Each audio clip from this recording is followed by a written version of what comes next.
Crimson Desert. This game's coming out quite soon. Very soon. Here we go. And now, a bloody battle unfolds. Between the Greymanes, who fight to uphold his will, and the Black Bear forces. This is the final preview of the game. Set it aflame. Every once in a while, a particularly ambitious game comes along and immediately hooks the audience. In Crimson Desert's case, showing a grand-scale world that recalls elements of Breath of the Wild and The Witcher 3 quickly garnered a mystique for its ridiculously over-the-top ambitions for a new open-world action game. However, since its reveal back in 2019, it has taken a long time to get a clearer picture of how the ambitions driving Crimson Desert... Is that an Inazuma drop? It has taken a long time to get a clearer picture That absolutely is. of how the ambitions driving Crimson Desert have taken shape. And now, in 2026, it's garnered some healthy skepticism, leading many to feel it might be one of those games that's just too good to be true. That's ordinary. Everybody said that about Black Myth Wukong. They said, there's no way it can be this good. It came out, it was. They said that about Elden Ring. There's no way it can be this good. It came out, it was better. Imagine having the highest standards, the highest expectation, and the most pressure to perform, and not only do you perform, but you exceed. We're paying the price. Thankfully, with the now firm March 19th release date fast approaching, we have some extended hands-on time with developer Pearl Abyss's large-scale single-player action game. After diving into the opening hours of this grand-scale sword and sorcery adventure, we got to see just how detailed and vast the world of Crimson Desert is in real time, and what sorts of oddball quests and brutal combat encounters are to come in protagonist Cliff's adventures across Pywell.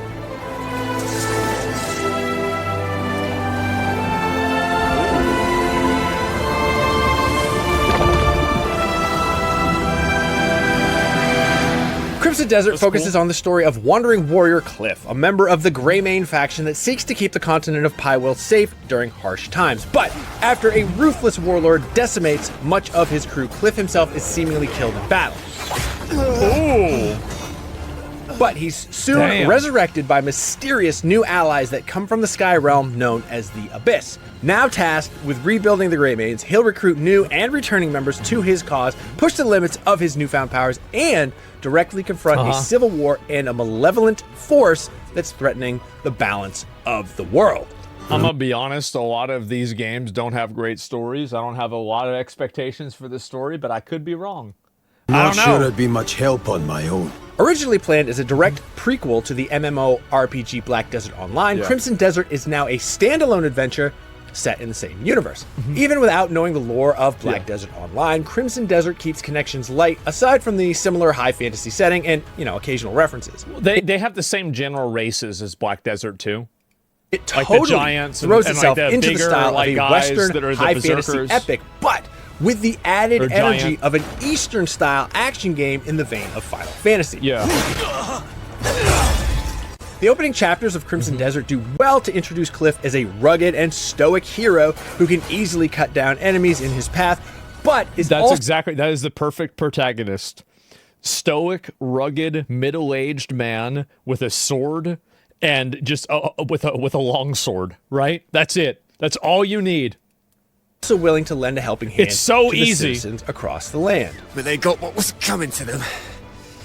All thanks to you. Though much of the footage we've seen and a showcased the beard? grand spectacle and with a beard, ludicrous action obviously. in Crimson Desert, our hands-on time largely focused on the more laid-back tutorial set in the Hernan region of Pywell. Nice. We had played Crimson Desert 3 what the times fuck? before this extended hands-on, all of which focused on isolated boss battles and spectacle combat. Wait, there's a giant dragon? But with this tutorial setting the tone for the pacing and storytelling, this game doesn't have a difficulty option, by the way, and there's over 70 bosses in the open world. Now got a much better idea I saw of a the thing larger about that on structure Twitter. of this open world adventure. Look at this. While Crimson Desert has gotten a ton of comparisons This could be a to 300-hour game. Zelda, The Witcher, and even Dragon's Dogma, one game that really came to mind during our hands-on was Red Dead Redemption 2. Despite what we've seen before about how fast you navigate the massive world, at ground level, there is a surprising focus on navigating its densely populated areas with care and attention. We spent a lot of time just wandering the back alleys, interacting with people going about their day, finding new shops and cooking recipes, and even uncovering optional activities that do a good job of making the world feel bustling and Who's this loser? What a woeful fate. It's a beggar? Some of our favorite moments from the opening hours came from seeing what sorts of side quests the townsfolk would pull us into. In one instance, we encountered a man who fell from his roof and needed help with cleaning his chimney. And that is exactly what we ended up doing for this side quest. We climbed up on the roof, positioned ourselves on the top of the chimney, and used our newly acquired broom to clear out the gunk to help the husband get some relief. Oh, my back. You've done me a huge favor there. Would you come off it, woman? Look at him. Despite the tone and action being serious, we're pleased to see how much humor and quirkiness were packed into Crimson Desert's opening hours. There are plenty of enemy bases to topple, but we also spent some time playing some back alley games of rock, paper, scissors with the local ruffians. That's funny. Let's play rock, paper, scissors. Oh, jeez. No crying if you lose. There's even a quest that had us rescue an abducted sheep to cheer up an upset child, and seeing the very serious Cliff engage in such activities was much more amusing than we expected. That's the serious gameplay right there. This is what it means to be a hero. Is this the friend you're looking for? Sometimes it's slaying dragons, sometimes it's saving sheep. That's not Wooly. Wooly's got a fluffier tail. We're a wings meet moment? Yeah, it was a great game. Cliff begins his journey with a fairly modest skill set and knowledge of the world, and as in traditional open-world action games, the larger pull of Crimson Desert will be to expand his abilities and insight. When you pick up quest information, recipes, and even bounty notices for roaming targets, Cliff will expand his knowledge and fill out his records of all wildlife characters and important events of the world. We were impressed to see how much was packed into this comparatively modest section of the massive game world. Seriously, just looking at the map had us taken aback by how large Pywell was. It was interesting to take in Crimson Desert's pacing and its deliberately detailed approach to navigating and interacting with the world. Initially took some time to get used to. Even as a tutorial, we were kind of surprised to see how much time is spent on getting players to really take in the many features and opportunities to find. Granted, it is very much in the vein of Red Dead Redemption 2's movement and interaction, but admittedly we felt overwhelmed by just how ugly fucking bitch. Guy looks like me. Much you could interact with. You can actually go up to nearly all citizens to greet them or even rob them, provided you have a mask to disguise yourself, of course. I pray that they greet you well. Despite the range of activities, Crimson Desert is also a combat-heavy game, and even with Cliff's limited skills, the battles you can get into are quite brutal to see unfold. Initially, we started brawling with bandits and goblins around the city. Still, eventually, things took a turn when rival knights and other faction leaders started looking to get a piece of Cliff. The mini-boss battle... So you just square up with this dude in the middle of the fucking city, and you just beat his ass. That's good. I like that. Against Matthias was a particularly thrilling fight, and even as one of the early encounters, it did a good job of showing how visceral the battles can get. Damn. That was cool. Triangle. Eventually, Cliff will make trips to the mythical Abyss realm, where we navigated a series of floating ruins far in the sky. Stepping into these visually stunning environments was one of the best moments from our hands-on time, and it also gave us a jaw-dropping view of the world's vast landscape. My big question with this game is, can you run this without a 5090? Right? Like, what about all the guys that are still on their 2080s? Like, is this the end for them?